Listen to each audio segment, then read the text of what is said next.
کھویا ہوا شہر دلمون آٹیلمون ایک ایسا نام ہے جو قدیم تہذیبوں اور افسانوی جنتوں کی بازگشت سے گونجتا ہے۔ 3 آرڈی ملینیم بی سی میں ذکر کیا گیا مشرقی عرب میں واقع ایک مشرقی سامی بولنے والی تہذیب تھی جس میں جدید دور کے بحرین، کویت اور سعودی عرب کے کچھ حصے شامل تھے۔ یہ سمیریوں کے لیے بہت اہمیت کا حامل مقام تھا، جنہوں نے اسے ایک مقدس سرزمین، تجارتی شراکت دار اور تانبے کا ایک ذریعہ سمجھا۔ دلمون کی اہمیت کو میسوپوٹیمیا کے متنوں میں ایک تجارتی کاروباری اور تجارت میں شراکت دار کے طور پر بار بار ذکر کرنے سے نمایاں کیا گیا ہے۔ سمیری تخلیق کا افسانہ یہاں تک کہ دلمون کو جنتی سرزمین کے طور پر بیان کرتا ہے جہاں درد، بیماری اور بڑھاپا معلوم نہیں تھا اور شکاریوں نے قتل نہیں کیا۔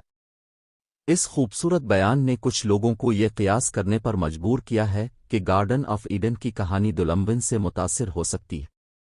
آثار قدیمہ کے لحاظ سے دلمون کی موجودگی کی تصدیق میسوپوٹیمیا میں اشیاء اور نوشتہ جات کی دریافت سے ہوتی ہے جو ایک فروغ پذیر تجارتی نیٹ ورک کی نشاندہی کرتی ہے۔ دلمون کا سب سے پرانا تحریری ریکارڈ لگش کے بادشاہ الفانانشی کے ایک ووٹی ریلیف سے آتا ہے جس میں دلمون کی کشتیوں کا ذکر ہے جو اس کے لیے لکڑی لے کر جاتی تھیں، جو کہ ابتدائی خاندان 3 کے دور 2550-2500 قبل مسیح سے ملتی ہے۔ دلمون کی طاقت کے عروج نے اسے خلیج فارس کے تجارتی راستوں کو کنٹرول کرتے ہوئے دیکھا، جو 4 صدی کے آخر سے 800 قبل مسیح تک ایک خوشحال تجارتی مرکز بن گیا۔ تاہم، اس کا زوال خلیج فارس میں بحری قزاقی کے عروج کے ساتھ شروع ہوا اور آخر کار اسے مشرن آشوری سلطنت 1365-1050 قبل مسیح نے فتح کر لیا۔ اس کے زوال کے باوجود دلمون کی میراث زندہ رہی۔ کچھ ماہرین آثار قدیمہ نے بحرین کے جزیرے کے ساتھ افسانوی دلمون کی شناخت کی ہے۔ یہ تجویز کیا ہے کہ دلمون کی قدیم بندرگاہ اور دارالحکومت جزیرے کے شمال مغربی حصے میں جدید گاؤں سار کے قریب واقع ہو سکتا ہے۔ اس نظریہ کی تائید قلعت البحرین سائٹ سے ہوتی ہے، جو دلمون کی تاریخی اور ثقافتی اہمیت کا ثبوت ہے۔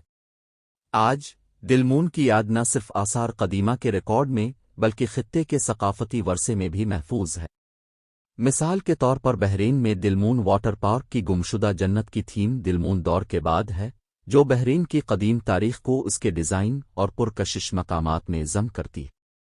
آخر میں، کھویا ہوا شہر دلمون تاریخ، افسانہ اور آثار قدیمہ کے ایک دلچسپ امتزاج کی نمائندگی کرتا ہے۔